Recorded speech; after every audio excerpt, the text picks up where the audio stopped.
Hey, welcome to Origination Overloaded. Today we're going to do a bassline study. We'll be going over these topics: balancing your kick and bass with fundamental and EQ knowledge, EBM patterns and arcs, layering of oscillators and automating effects. There's also free MIDI, waves and kicks from today's session. And please remember to like and subscribe. Okay, so let's just start out and talk about waveforms for a second. I'm going to load a Thor synth. You can follow along with any synthesizer. Just make sure that you reset it or initialize your patch. And I'm going to open up the equalization so we can take a look at the waveform. And let's play a sine wave. Okay, that's a bit high. Let's drop the sine wave. It's very bassy.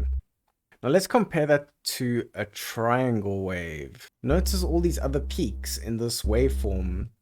These are called overtones.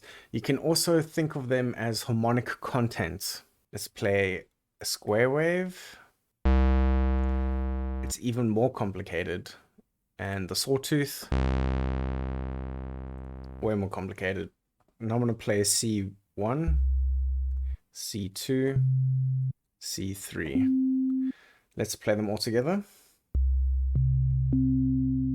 Look at that waveform. It is very similar to when you look at this triangle waveform or the square. So what's actually going on is these more complicated waveforms have got more overtones and therefore more harmonic content. What's important to take away from this is take a note of your first peak over here, which is called your fundamental, which is what key your sound is in and the root note of it. We'll get back to that later. Keep that in mind. So now I'm going to trigger some kicks and let's take a look at these waveforms and look at where the fundamental is sitting. So that's about 50 hertz, 80 hertz, 60, 50 hertz, 80 hertz, 70 hertz. You get the idea. You'll notice that these kicks look nothing like those simple waveforms I showed you earlier. That's because there isn't a lot of harmonic content in some of these kicks, and they've got a lot of odd harmonics in them.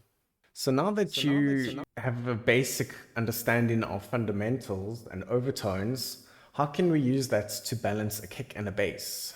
Let's take a look at this bass line.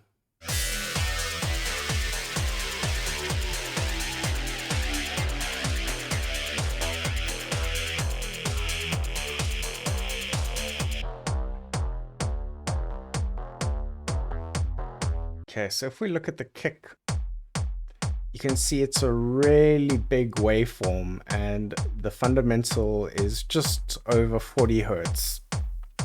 You'll see I've got two little gain reductions of about 3 decibel and I'm cutting it from about 30 hertz and below. Let's take a look at the sub bass. So you see on the sub bass, what I've done is I've minused from about 100 hertz and below. When I remove the EQ, you can see I've actually EQ'd out the first two fundamentals of the track.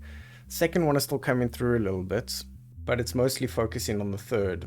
And if you compare that to the equalization of the kick, so I've done a gain reduction at about 125 hertz and 448 hertz. If we go back here to the sub, that is basically where my third and fifth fundamental are coming through.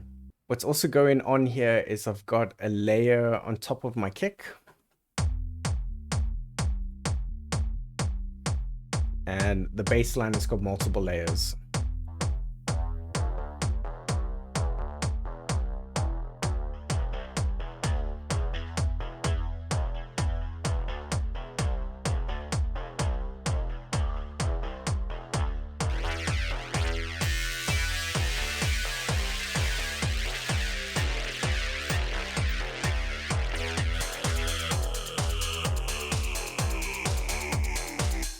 Notice how when I unmute everything and you listen to all those sounds on top of the kick and the bass, that the kick and the bass is not getting lost. It just sounds as crisp as it did before you heard all those extra sounds on top of it. And the reason for that is I've done a lot of EQing on my sounds from at least about 150 hertz and below, and I've removed all the bass frequencies from all of my sounds except for the kick and the bass. Also note that my sub bass and my kick is in mono and that my bass layer is a bit wider. But can this bass line and kick actually work together the other way around? At the moment, the kick is sitting at the bottom, but can we get the bass to sit at the bottom and the kick to sit on top of it? So what we'll do is we'll go back to the bass line and we'll remove the EQ.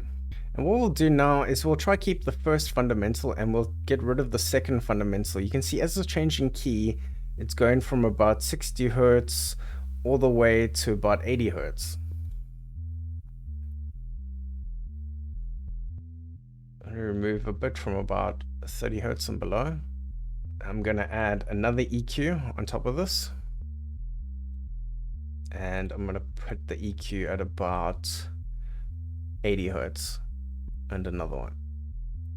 You can't really hear much of a difference, but it's going to provide a lot more space for the kick. Okay, so let's go to the kick now. So let's remove from about 80 hertz. Let's remove these other EQs and let's do a little bowl. Let's remove a bit of bass over here. It still works. Let's compare that with what it sounded like before. What's important when balancing your kick and your bass is you should always consider what is going to sit at the bottom of your track. Is it going to be your kick?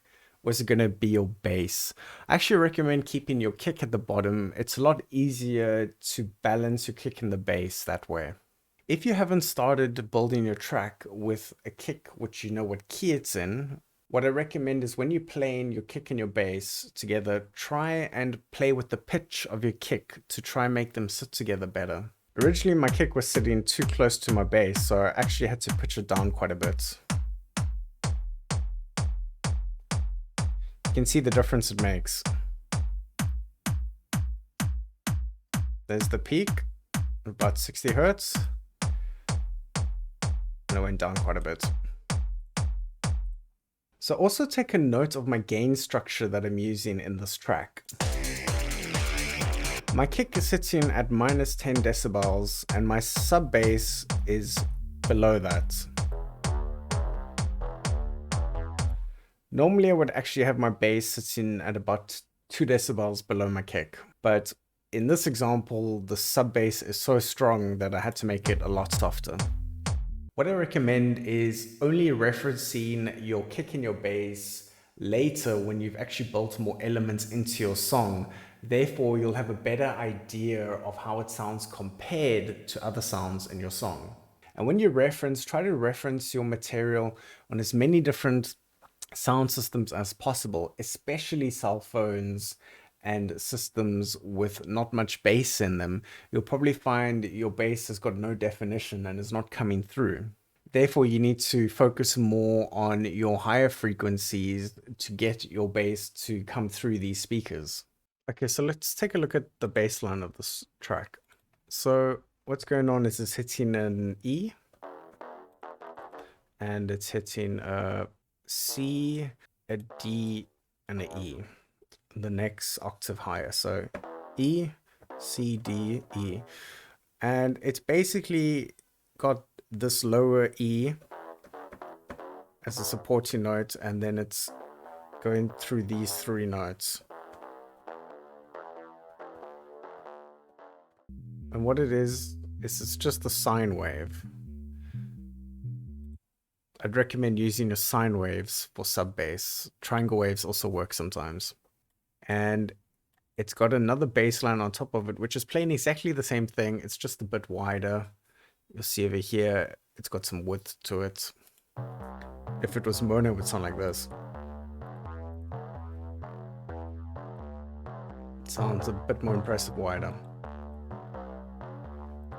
Let's go to a track of mine and let's take a look at this bass line and this kick and see what they're doing.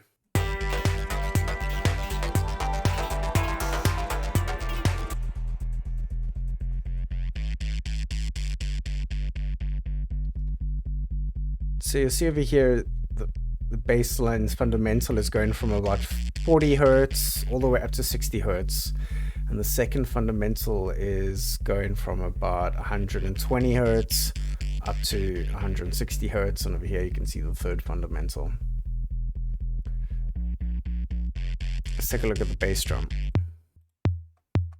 So if you look at the bass drum is hitting at about just over 80 hertz. Now take a look at these two sounds together. Over here you can actually see the kick drum hitting. And over here you can see the bass line first fundamental and the bass line second fundamental. So my kick is actually hitting in between these two sounds. Okay, let's take a look at some EBM patterns and arps.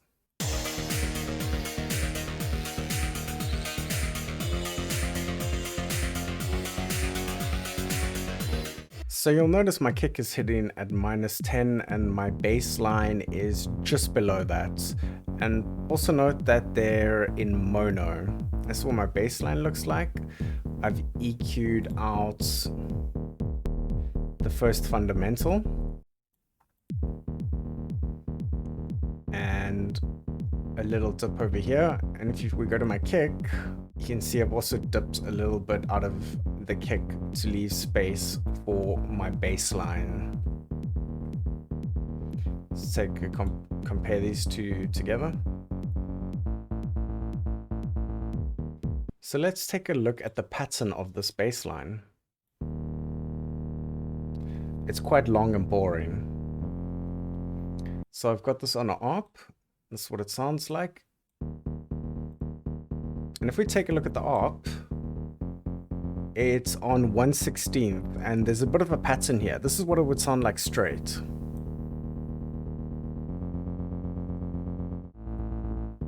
But I've got a bit of a pattern going here. And if we extract this to the sequencer, this is what the pattern would look like.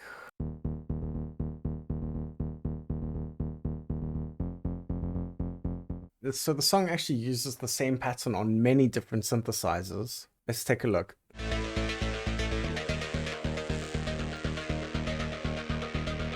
So let's just talk a little bit about patterns quickly. I'm going to create a matrix pattern sequencer and we'll just take a look at... So the ARP is basically playing 1/16th notes, which would look like this. Every single note in a 16-bar loop is on. So in generic dance music, you would have your kick hitting on the 1, the 5, the 9, and the 13. It would sound like this.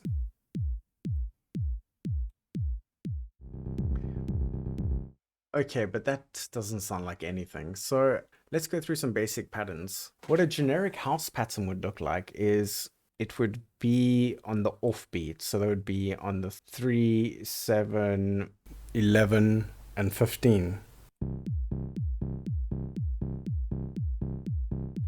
A generic progressive bass line would be also an off rhythm, but it would be galloping. So it would be 2 notes like this. So EBM basslines are a bit different. They've got more of a groove and a pattern to them.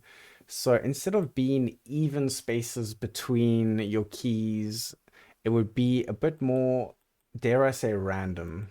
So that's some shuffle.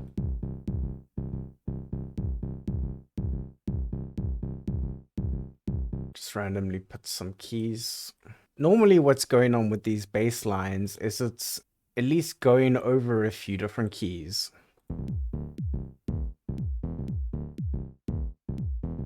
What I recommend is trying to hit the 1 notes and trying to hit the 3 notes. So let's do that. Just 1s and 3s.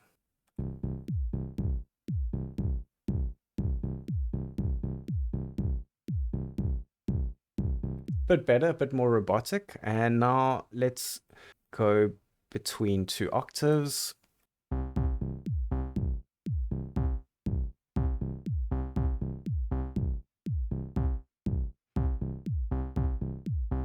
So what I would recommend for EBM basslines is to get your beats playing in the background and then trying to get a stabby off rhythm or cross rhythm pattern going. So generally what are going on in EBM basslines is it's usually going over 2 octaves and it's usually bouncing between 2 notes which are an octave apart. And then usually around the higher notes, it's going at least up a semitone and down a tone. So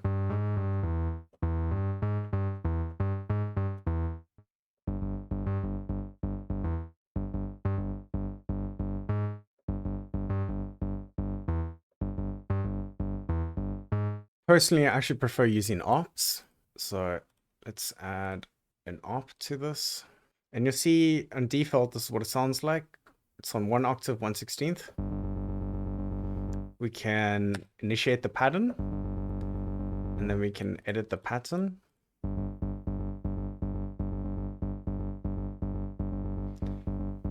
We can do this over 2 octaves,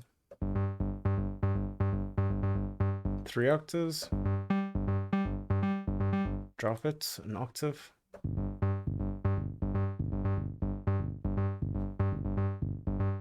Let's make it 132.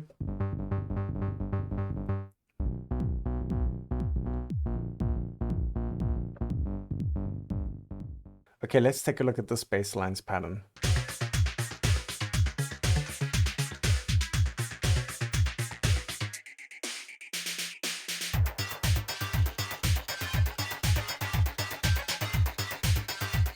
So in the verse section, it's bouncing between an A sharp, C sharp. These are these 2 notes at the bottom. Let's just hear them by themselves.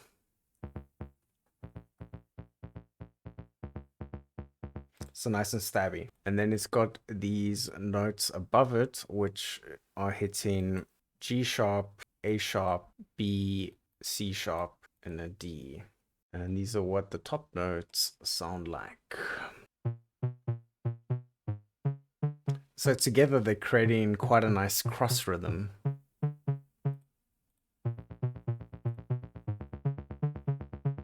Let's go to the chorus section. It's got a low note, which is hitting a G, and it's in a nice stabby pattern. And on top of the G, it's hitting a G an octave higher, an F, and a G sharp. This is what it sounds like without the lower G. So what's going on with this bass line and its layers?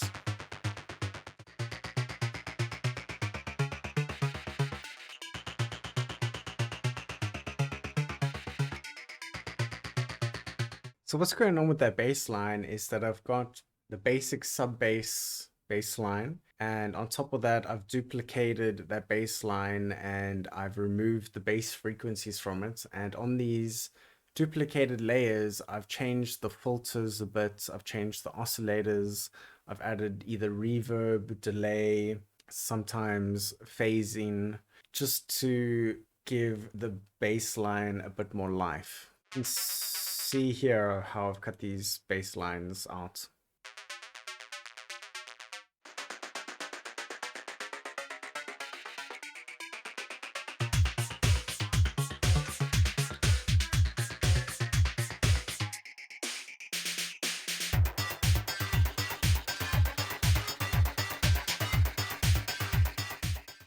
Let's take a look at another bass line.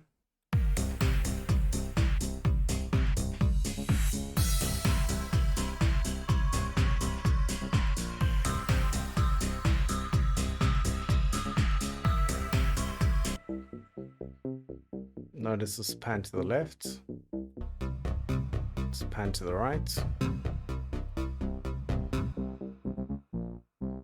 Got a straight bass line here.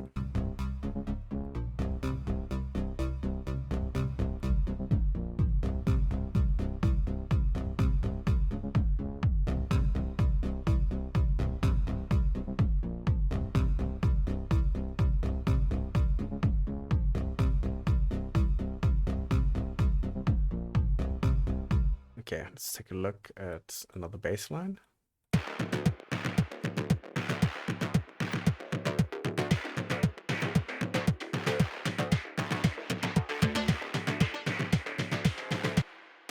So there's a kick high, there's a kick. But notice how high my kick actually is. The peak is at about, fundamentals at 160 hertz. And I've EQ'd out from about 80 hertz and below. Let's take a look at my bassline. And the bassline as well, I've EQ'd out fundamental, left the second one. And it's hitting also at about the same area. It's got these various layers on top of it.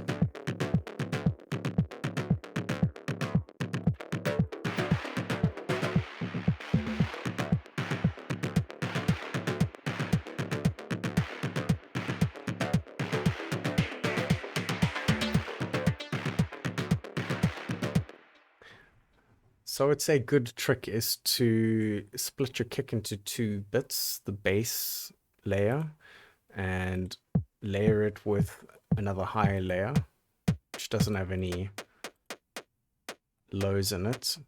And then do the same thing with your bass line. Separate it into kind of like a subby layer and do another layer on top of it, which is a lot wider.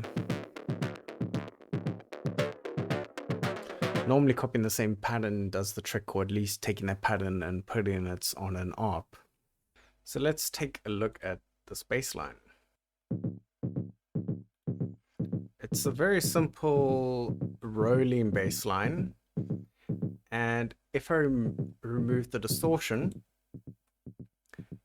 you can see it's actually just a simple sine wave. Very short decay, sustain, and release. And I've removed a bit of the attack, otherwise you're going to hear more of a click. But the distortion is doing most of the work here.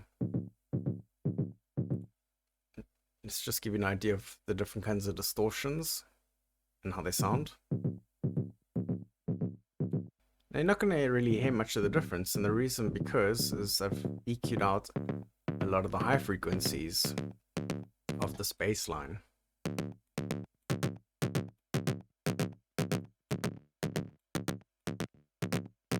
That's also not bad, but it's got too many highs. So just slowly take out some of the highs. Let's take a look at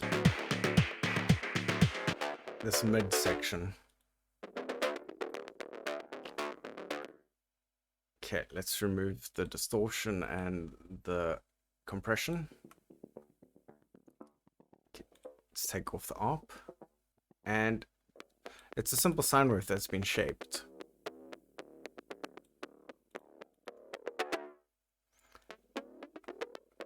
Let's put the ARP back on. As you can see, it's going over 3 octaves. If we put it on 1 octave, that's what it sounds like. 3 octaves.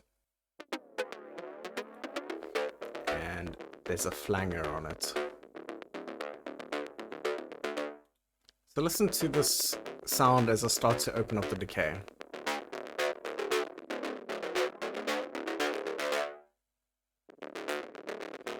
It's a bit big.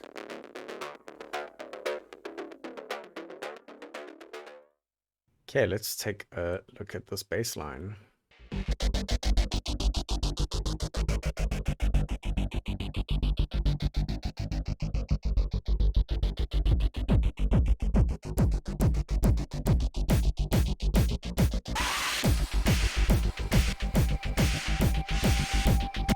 So let's take a listen to this bass line without any effects.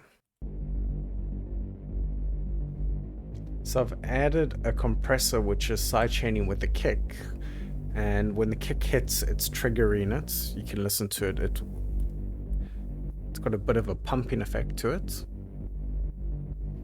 And I've added a filtered gate to it.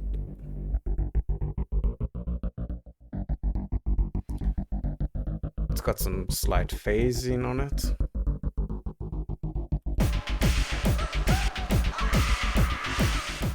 Hey, welcome to Origination Overload. Today we're going to make an aggressive E.B.M. bassline. You can do this with any synth. What I recommend is getting your synth out, initializing it, or resetting it so you can start building it from scratch. And get the sawtooth out. That's what it sounds like. Drop your octave, so it's kind of bassy, and play with your amp envelope. Drop the decay, so it's punchier, and your sustain, and raise your release a bit. And then drop your high frequencies, so it's a bit bassier. And what I recommend is layering another sawtooth on top of that and detuning it a bit. And another sawtooth and detuning it.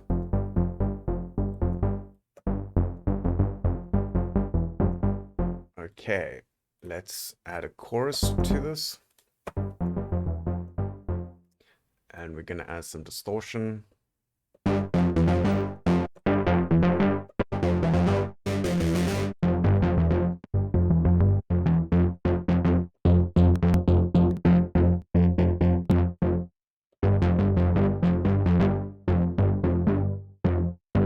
Patterns for these kinds of EBM type bass lines are generally bouncing between 2 octaves.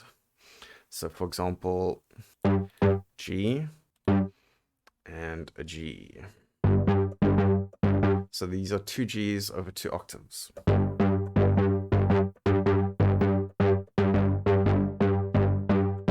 What I recommend is actually using an ARP, and this is what it sounds like on 1 octave at 1/16. It's 2 octaves, 3 octaves. And let's drop the gate length a bit. And over here we can play with the pattern and remove some notes.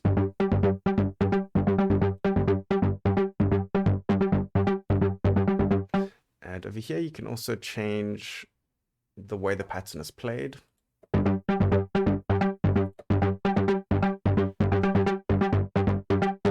Let's drop the octave.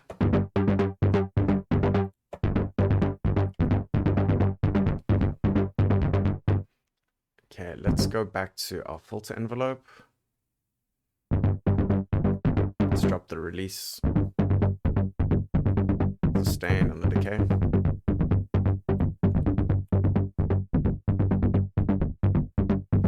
Can add a shaper to this.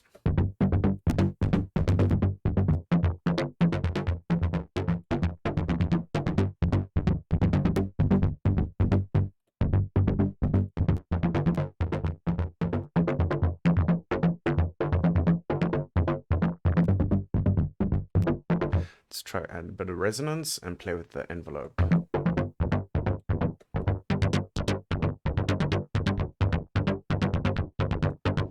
Okay, let's add some shuffle.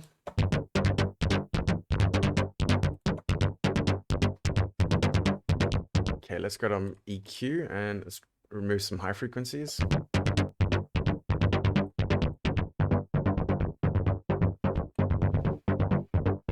Let's remove some low frequencies.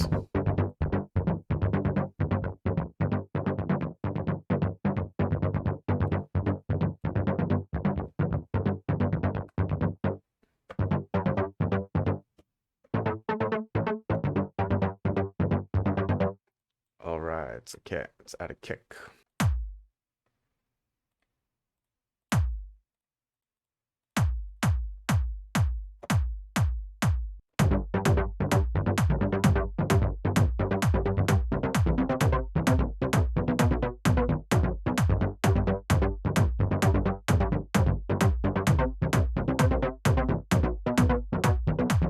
Yo, I hope you found that interesting and helpful and you got some ideas for your bass lines. If you like this, please like and subscribe. Cheers. Origination overload.